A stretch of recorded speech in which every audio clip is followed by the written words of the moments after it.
ગુજરાતી ભાષામાં સે તાજા સમાચાર, દૈનિક અપડેટ્સ, હાલની ઘટનાઓ. હમણાં જ સબસ્ક્રાઇબ કરો અને નવા સમાચાર પામો.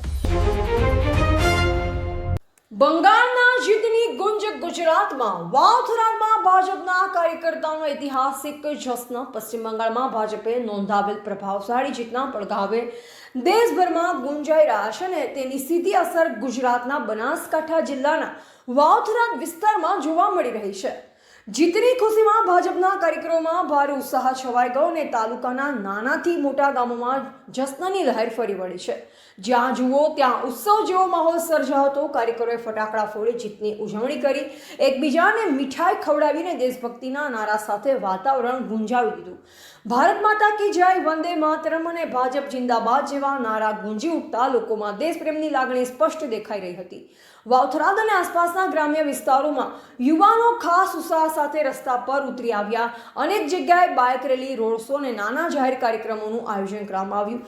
સ્થાનિક આગેવાનો તથા કાર્યકરો દ્વારા લોકોને સંબોધન કરી જીતના મહત્વ વિશે માહિતી આપવામાં આવી. આ પ્રસંગે સ્થાનિક આગેવાનોમાં કંબોઈ અને સોલંકી સમાજના પ્રતિનિધિઓ પણ મોટી સંખ્યામાં જોડાયા, જેનાથી કાર્યક્રમને વધુ લોકલ સપોર્ટ અને ઉર્જા મળી હતી.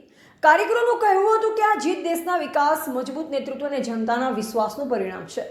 આગેવાનો મુજબ બંગાળમાં મળેલી સફળતા માત્ર એક રાજ્ય સુધી મર્યાદિત નથી, પરંતુ સમગ્ર દેશમાં ભાજપ પ્રત્યે વધતા વિશ્વાસનું પ્રતિબિંબ છે.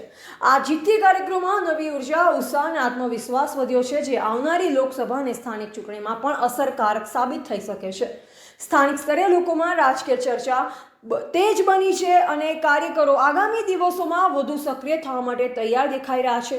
જીતનો આ જશ્ન માત્ર આનંદ સુધી મર્યાદિત નથી, પરંતુ આવનાર રાજકીય સંઘર્ષ માટે પ્રેરણારૂપ બની રહ્યો છે. એવા રાણાભાઈ પારેખી, વાવથરાદ.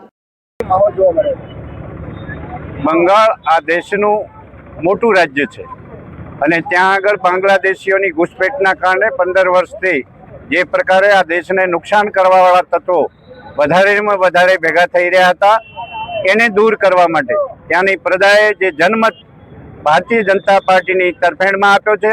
2/3 બહુમતીથી ભારતીય જનતા પાર્ટીની સરકાર બની છે. આ દેશને અનેક પ્રકારે ફાયદો થવાનો છે. બંગાળ એ ડૉક્ટર શ્યામા પ્રસાદ મુખર્જીની જન્મભૂમિ છે અને એના કારણે એમણે જે મુહિમ ચલાવી હતી કાશ્મીર માટેની, એમના આત્માને પણ શાંતિ મળશે અને દેશના હિતમાં નિર્ણય પ્રજાએ કર્યો છે. પ્રજાને લાખ લાખ અભિનંદન આપીએ છીએ અને એની ખુશીની અંદર સમગ્ર દેશ જ્યારે ઝૂમી રહ્યો છે, એમાં આ વાવથરા જિલ્લાના સૌ આગેવાન કાર્યકર્તાઓ ભારતીય જનતા પાર્ટીના મોં મીઠું કરીને ફટાકડા ફોડીને ખુશીની લહેર ફેલાવી રહ્યા છે.